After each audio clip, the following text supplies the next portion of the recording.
How to save, spend, and think rationally about money. Stress related to money can arise at any income level. So how do we change the way we think about saving, spending, and having a reasonable financial mindset? It implies redefining savings as an investment in our future security as opposed to deprivation.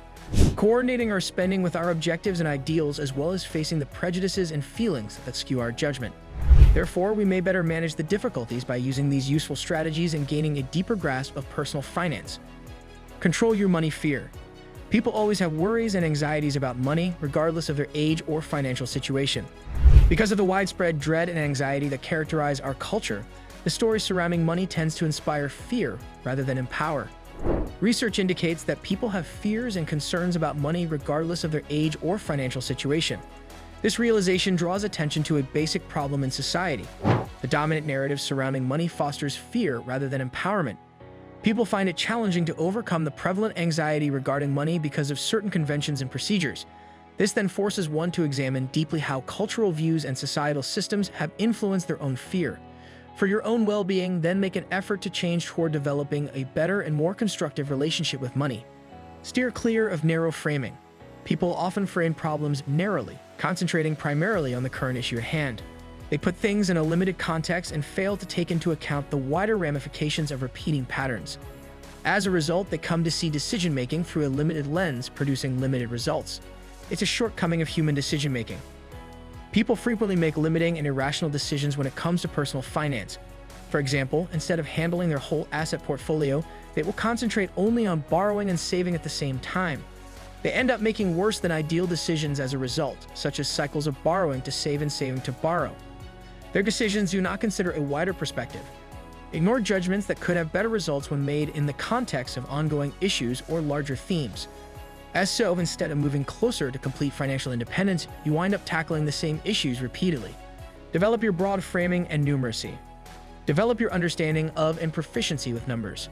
Additionally, when making wise financial judgments, use wide framing. These ideas will give you a solid understanding of ideas like compound interest, which have a big influence on financial results regardless of whether you borrow money or save it. It's also critical to frame decisions broadly and refrain from having strong emotional reactions to wins and defeats. People can manage their finances more skillfully if they take a balanced approach and hold back on their emotional reactions to changes. They can make better decisions that are connected with their long-term goals. Money can buy happiness if you spend it wisely. People typically assign strong emotional meaning to money beyond its utilitarian value. In addition to enjoyment, people view money as a means of achieving feelings of security, superiority, and self-worth. There is a complicated relationship between happiness and money. Despite the widespread assumption that wealthier people are happier, research indicates that this is not always the case. Having more money does not automatically translate into being happier. Rather, it's critical to comprehend the subtleties of financial behavior and the kinds of expenses that lead to enjoyment. This calls into question the oversimplified belief that money cannot purchase happiness and encourages people to think carefully about the kind and intention of their expenditures in order to improve their general well-being. There is a limited amount of time. Acknowledge that time is a limited resource, and the significance of choosing carefully how to spend one's limited time on Earth. After spending so much time on necessities like as work and sleep, we are left with time to reflect about our remaining awake hours and our true values. Existential concerns concerning one's identity, purpose, and the intended effect of one's activities arise as a result of this introspective process. It inspires us to put fulfillment, experiences, and personal development first in our quest for a meaningful existence. This is in line with Mary Oliver's advice to embrace the value and singularity of each person's life. Remember that purchasing large amounts of material goods does not always translate into increased happiness or life satisfaction. Research reveals that there is no relationship between material possessions and fulfillment, despite the widespread notion to the contrary. Happiness levels do not correlate with the amount of money spent on personal goods. This calls into question the idea that monetary belongings may bring to enduring happiness. It emphasizes how crucial it is to reassess spending patterns. Relationships, experiences, and pursuits that lead to true fulfillment and well-being should take precedence. Put mindfulness into practice. By being conscious, we can cut our consumption by about 20 to 25%. We can naturally minimize consumption by being aware of our spending patterns and critically evaluating the worth and effects of the things we buy. This emphasizes how important unconsciousness is when making financial decisions. It emphasizes how empowering conscious awareness is for encouraging more deliberate and conscientious consumption habits. Many people say that once they start paying attention to their financial habits, they are astonished by how much less they wind up spending. People can develop greater financial mindfulness by routinely assessing if the purchases they make them happier and are consistent with their ideals, resulting in the ability to make better decisions that improve general well-being. Put money into experiences. Greater contentment and pleasure might result from putting other people's needs and experiences ahead of material belongings. Studies indicate that charitable deeds are linked to higher happiness levels. As a result, happy events include things like buying gifts for loved ones, taking friends out to lunch, and making charity contributions. Consequently, investing on experiences rather than material possessions tends to lead to happier lives. These encounters provide chances for social engagement and connection, both of which are critical to human welfare. Experiences are intrinsically social, in contrast to material things, which frequently leave us alone with our possessions.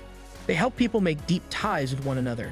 Giving and investing in experiences should be prioritized if people want to improve their general level of pleasure and contentment in life. Educate your kids about money.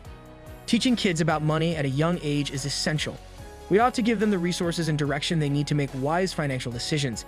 It is crucial to have honest and age-appropriate conversations about money, even in families where there is often a dearth of communication about finances.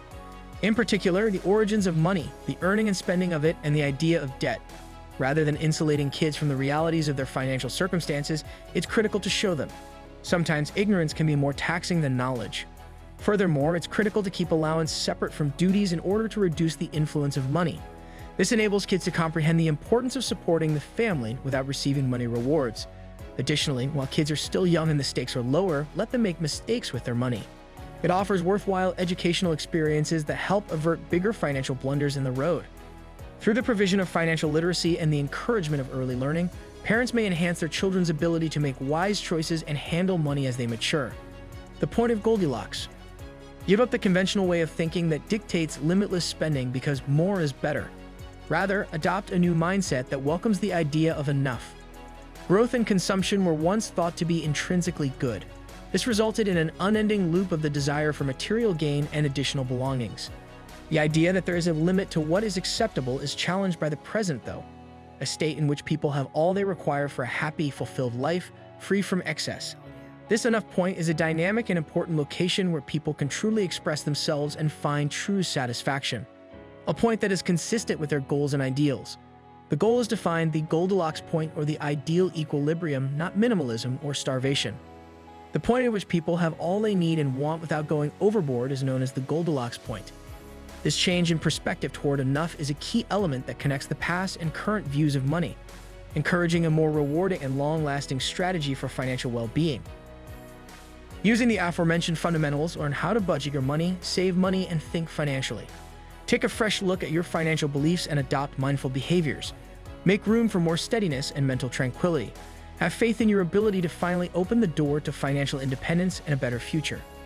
If you like this video, be sure to subscribe to our channel and click the notification bell.